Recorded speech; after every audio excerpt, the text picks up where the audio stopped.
lo que creen que es la reforma del Estado más grande de la historia de un saque? Creo que sí. Me parece que es mayor todavía que la desregulación de Menem porque es más casuística. Claro que hay que ver qué vigencia tiene porque está instrumentada a través de una norma que va a tener cuestionamientos jurisdiccionales, que va a ser discutida en el Congreso, vamos a ver qué queda.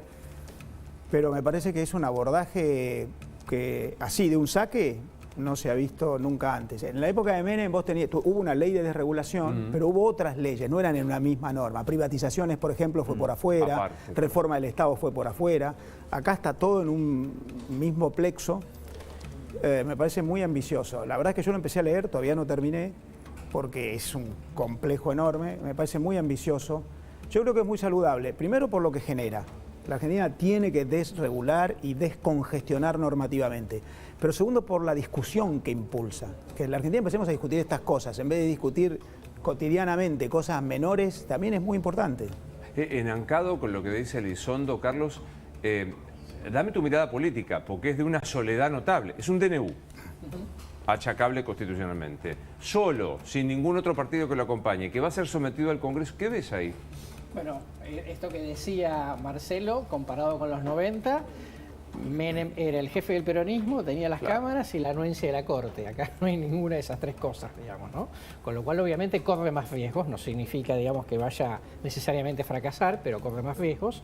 Me parece que acá hay como un movimiento de pinzas. Por un lado, lo que significa el Congreso, que va a definir sobre el decreto, y por el otro lado la justicia, ¿no? Entonces está todo el contencioso administrativo, digamos que ahí en el medio puede quedar, vamos a decir así, como un poco recortado, quizá eventualmente revean y entonces haya un decreto menos ambicioso, ¿no? Pero bueno, obviamente, digamos, maneja la iniciativa y ahora atrás de eso viene el paquete de leyes, ¿no? Que manda extraordinarias, que vamos a ver qué será, además de todo esto que vimos ayer, ¿no? Carlos, ¿qué puede ofrecer el gobierno para que no se lo rechacen? Porque hasta ahora toca tantos intereses que uno dice, bueno, se van a unir todos, se lo van a rechazar. ¿Con qué los puede llegar a convencer para que no se lo rechacen? Bueno, a ver, supongo que hay las 300, que obviamente la mayoría creo que no tomamos conciencia. Me parece, digamos, que acá toda la cuestión tiene que ver con... hay en el Congreso una masa crítica para decir, si yo obtengo recursos, entonces acepto que desregules casi todo. Puede llegar a ser una cuestión. Porque básicamente lo que los gobernadores le plantearon al presidente fue, bueno, ganancias no, pero coparticipame el cheque y así vamos. Un tema de plata, digamos, en donde pueden llegar digamos, a dejarse algunas convicciones por el camino. Puede ser esa la vía, digamos. Sí, totalmente. Que vos digas, esto fue estratégicamente te pido 10 para obtener 5 y bueno, está bien, pero lo hacemos por ley, ¿no? Entonces, digamos, como que el paquete está como sometido, digamos, a una negociación más grande que exclusivamente.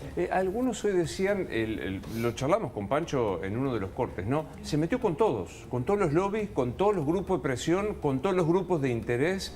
Es audaz, definitivamente. Insisto, dejo aparte el achaque institucional sobre el que tengo valoraciones. Me parece que son 400 DNU de un saque que muy difíciles que pasen jurídicamente. Pero se le animó a todos juntos. Sí, yo diría ahí tres cosas. Primero, efectivamente, que hay muchos afectados, porque Argentina tiene muchos años de una economía corporativista, de corporaciones para las cuales se legislaba casuísticamente y con privilegios y normas particularizadas. El privilegio es ley privada, privilegio, norma para cada uno. Esto rompe eso. Por lo tanto, primero es un enfoque sistémico. Y ese enfoque sistémico afecta a intereses. Lo segundo es la discusión política, claramente. Ahí vas a tener mucho, porque no solamente hay una discusión ideológica o técnica, sino que hay también intereses políticos. Y lo tercero es lo normativo. Yo coincido con vos, Luis, en que es bastante objetable que sea un decreto de necesidad de urgencia con más de 350 artículos que afecta a tantas normas. Ahora, yo creo que ahí tenemos un choque entre dos inconstitucionalidades eventualmente, porque yo me puse a mirar, lo primero que miré del decreto es cuántas normas modifica, que en mi opinión eran normas consolidadas, pero contrarias a la Constitución desde hace mucho tiempo. O sea, hay más de 25 Muy artículos. interesante. Hay más de 25 artículos de la Constitución que estaban violados por normas que tenían vigencia hace mucho tiempo y habían sido consolidadas, convalidadas por la justicia o por el propio Congreso, pero que afectaban el derecho de propiedad, la igualdad ante la ley, la división de poderes, la igualdad entre argentinos y extranjeros, el derecho de contratar. O sea, en realidad vos tenés una norma que es cuestionable en términos de las atribuciones del Ejecutivo para legislar, pero que está afectando normas que estaban vigentes, pero que eran contrarias a la Muy Constitución. interesante lo que decís. Entonces, Ahí tenés un choque entre dos grises. Pero yo te digo, yo siempre digo lo mismo, ¿no? Como creo en el sistema, el modo de corregir una situación que sale del sistema es con sistema, no con menos sistema, es con más sistema, ¿no? O sea, Lustó dice, tibiamente, debo decir, el radicalismo, bueno, espeje este decreto en una ley y debatimos artículo por artículo. Pero a mí lo que me sorprende es esto, me decía, preguntar a Milei, porque me preguntás a mí, pero digo, él pone alquileres, que es una evidente emergencia, que es una evidente desidia del Congreso que miró para otro lado, al lado de ley de tierras, o pone déficit de las empresas públicas, que es evidente que son deficitarios, al lado de sociedades anónimas para el fútbol. Digo, no logro entender esta ausencia de prioridad o de vamos con todo. Sí, yo creo que ahí está también la táctica política. Milei no tiene fuerza en el Congreso, tiene que aprovechar la iniciativa de los primeros días. Me parece que él está generando con mucha sagacidad un liderazgo político con el cual trata de compensar la debilidad institucional que tiene, gobernadores, Congreso y la calle, donde no manda. Entonces yo creo que él está ahí utilizando su sagacidad para jugar en el límite de lo institucional, sí, para ir creando capital político. Él sabe con las herramientas con las que cuenta. Y en eso me parece que más allá de la regularidad constitucional o procesal, claro, está jugando la ficha que tiene en materia política. Ahora, esa búsqueda de liderazgo, que puede chocar de golpe con la declaración de inconstitucionalidad de un juez que diga esto no pasa, en paralelo a lo que pueda pasar en el Congreso. ¿No es un riesgo muy grande también, cuando vos no tenés una mayoría parlamentaria, cuando vos te jugás todo a todo o nada, básicamente, y te podés chocar con un no de entrada? ¿Cómo...? Una bala de plata, no sé si una bala de plata, pero más o menos, Carlos, sí, lo que está pero haciendo ahora, ¿no? En esto por ahí Carlos puede hablar con más autoridad que yo, pero yo creo que efectivamente es un riesgo, pero Javier Milei ha asumido riesgos desde el primer día. Desde el primer día que fue candidato, cuando decía cosas que todos creíamos que iban en contra de su fortaleza como candidato, y después cuando fue presidente. El domingo pasado fue a votar en las elecciones de Boca, y fue a votar a una lista en la que muchos sospechaban que iba a perder. Él asume todos los riesgos. Yo creo que es un tema de personalidad, también es una metodología política, juega todas las batallas y juega al fleje, y eso le genera la energía política, es como la batería que se va recargando en la medida que va siendo usada, y es una táctica. Yo creo que hay que empezar a pensar en una modalidad de ejercicio de la autoridad política que es distinta.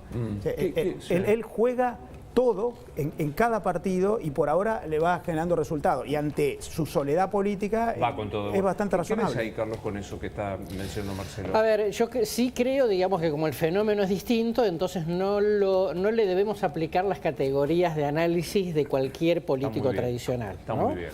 Por eso llegó donde llegó, porque uno hubiera dicho, ¿cómo vas a decir malas palabras? ¿Cómo vas a insultar de esta manera? Y llegó. Entonces, ¿cómo vas a proponer cosas tan alocadas? Y llegó. Entonces, digo, me parece que desde ese punto de vista, sí, a favor de él, yo no lo encuadraría en la lógica de esto te va a ir mal porque no tenés el poder para. Porque me parece que estamos en una situación completamente distinta. Eso desde ya. Pero todo, y hasta el mejor pintado, se pegó un golpe fuerte, ¿no? En estas cuestiones. Claro. Con lo cual, digamos, ojo con un detalle que es... si algo de esto no sale bien, las leyes que mande al Congreso, empezará, digamos, un interrogante que tienen los mercados respecto de tiene buenas intenciones, las ideas son buenas, pero no sé si tiene poder. Y en donde no tenga poder, los mercados son bastante complicados y dicen, pero qué pena. Claro. Y entonces genera incertidumbre. Sí, dos cosas que se me ocurren en relación a esto. Primero, considerando el contexto, para él es mejor esto, hay un DNU que ya tiene vigencia, que mandar un proyecto al Congreso que empiece a ser discutido y desguazado. Él está discutiendo sobre la norma que ya tiene vigencia, que no es lo mismo que mandar el proyecto y esperar a ver qué pasa. Ahí hay una se está discutiendo una norma que él ya dictó, primero. Marcó la Segundo, cancha fuerte. es distinta la discusión. Él está desde posición de fuerza, incluso en términos de opinión pública. Y lo segundo, en relación a los pronunciamientos de la justicia. El sistema institucional argentino prevé que si hubiera una declaración de inconstitucional, es interpartes ante alguien que se presentó ante la justicia y dice que no se me aplique a mí. Pero la justicia no puede derogar una norma. No tiene efecto Solo erga omnes. No es erga Así omnes. se dice. Entonces, bueno, para vos no se aplica, pero sigue vigente. Y eso en términos de la dinámica política le da una posición de mucha más fortaleza, aun cuando empiezan a haber jueces que lo objeten. Sí, salvo que pidas una acción de clase y por ahí afecte. Pero digo, dos cosas para que veamos con Carlos y con Marcelo. Mirá este tuit de Javier Milei, tuitea. Tenés razón, Carlos. ¿Es tuit o es nota? No, estoy muy mayor. Habló con Johnny Viale y habló de desregulaciones. Mirá. Ayer presentamos la modificación de más de 300, sí. ¿Y cuántas faltan para completar esto que estás diciendo, más o menos? Mira, nosotros hemos detectado entre leyes, regulaciones y demás normativas que dificultan el funcionamiento de la economía y que traban el funcionamiento en realidad de una sociedad libre, cerca de 380.000 regulaciones. ¡Wow! 400. Entonces nosotros estamos trabajando en desmontar esa máquina de impedir en la que se convirtió el Estado argentino. O sea, sigo. No es que me amedrentaron los comentaristas diciendo es inconstitucional, sos un monarca. Sigo, ¿no? Sí, totalmente. Sería algo así como que, ojo que ayer solo fue el 0,1 de las regulaciones, ¿no? 300 sobre 380.000.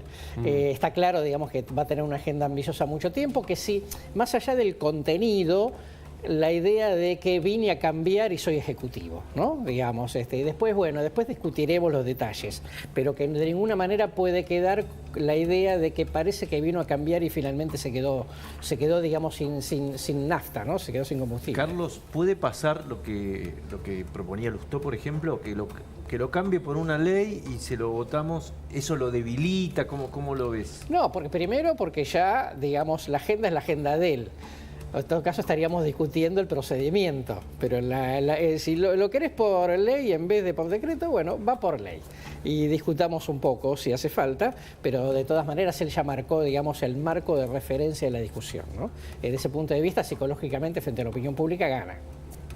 Claro. Ahora, y la otra, no lo voy a decir, porque iba a pedir una opinión sobre el marco de cómo presenta las cosas Milei. ¿Te parece casual la apuesta? Él yendo al centro de comando con Patricia Bullrich, casi mirando como si fuera, viste, esos operativos que se ven en la CIA donde baja el presidente o demás, o esta apuesta que veo con Sturzenegger y compañía. ¿Te parece casual o te parece que también forma parte de un nuevo modo de comunicación? No, casual absolutamente nada, ¿no? Yo no hubiera aconsejado ninguna de las dos cosas, pero esta es opinión personal. Me parece que mucho riesgo ir al centro de monitoreo. Si llega a pasar algo, es el presidente el que está a cargo. Claro. ¿Okay? Sobre todo enfocado, no es que sabes que está y está en vivo. ¿Le veías la cara de preocupación? Exactamente, Sí. exactamente. Ese gesto tomándose Mucha gente había en ese lugar. Sí, había mucha gente, ¿no? Desde ese punto, pero está claro que es novedoso, ¿no? Me parece que teniendo en cuenta que tenía el otro tema, que es él a la noche anunciando el DNU, no hacía falta ir al centro de monitoreo. Porque si hay algún problema, mejor que el costo lo pague la ministra. Claro, el fusible de la La ministra. fecha elegida, ¿no? Porque digo, era el 20 de diciembre, la conmemoración de lo que sucedió en el 2001, con una marcha muy fuerte y el desafío del protocolo antipiquete. Digo, la elección no parece casual. Digo, también sería como un desafío al poder, a las situaciones ya dadas. Bueno, está claro, digamos, que las dos cosas hayan coincidido en el mismo día. Obviamente, digamos, si no pasaba nada malo en la marcha, la noticia es el DNU. Claro. ¿No? Porque es de efecto enorme y permanente. Lo otro es una manifestación pública, digamos, que simplemente tenía que cumplir algunas normas y nada más. Me parece que de ese punto de vista, ¿te acordás que en algún momento lo iba a decir al mediodía y finalmente hizo lo lógico, lo pasó a la noche, al horario central? Marcelo, está viendo, ¿no? El dólar 9.85, viste que lo único que yo sé de economía es decir la franjita verde, pero tranca, o sea, ¿qué ves como respuesta de estos 10 días y del post-decreto? Yo veo una reacción muy favorable de lo que llamamos los mercados. Es difícil definir qué son los mercados. Claro. Están los que compran dólares y venden dólares, están las empresas que invierten, está el consumidor. Una reacción tranquila de los mercados financieros. Yo creo que hay una apuesta de confianza, de cierto optimismo por la agenda. Ojo, hasta ahora lo que sabemos es la agenda, son los anuncios. El anuncio del ministro Caputo, el decreto del presidente. Vamos a ver, la implementación es otra cosa. Y eso todavía obviamente no lo sabemos, llevamos 10 días de gobierno, pero en líneas generales la reacción de la economía es positiva. Hay cierta predisposición favorable, cierta convicción, expectativas de credibilidad en el programa de ajuste y en la desregulación de ayer. Acá hay dos cosas. El plan de ajuste de Caputo es un plan de ajuste de coyuntura. Apaguemos el incendio. El DNU de ayer es un programa para 4 años. Lo de Caputo es para 1 año. Lo de ayer es para 4 años o para adelante. En líneas generales esas dos cosas están siendo bien vistas por la economía. Pero por supuesto vamos a vivir por mucho tiempo con el riesgo de que no te aparezca un cisne negro que te complique. Eso va a ocurrir, podría haber sido la calle ayer, puede ser un juez, puede ser el Congreso, puede ser una crisis de gabinete. Eso siempre va a ocurrir con un modelo de gobierno como este que tiene tantas peculiaridades. Señores, un placer verlos. Buena Navidad y buen Año Nuevo. Igualmente. No pensé que los vamos a llamar antes de Navidad, que es mañana, ¿cierto? O sea, al paso que vamos, me parece que esa es la urgencia. Un placer verlos, de verdad. Un gusto igual. Gracias. Pequeña última pausa y volvemos enseguida. Hoy estamos muy atropellados con la actualidad nacional. Se produjo un hecho muy desagradable en Praga, en la República Checa, con un tirador que mató a varias personas e hirió a decenas. Ha sido asesinado este tirador, pero hay una gran conmoción en Europa. Si hacemos a tiempo, tras la pausa te lo cuento.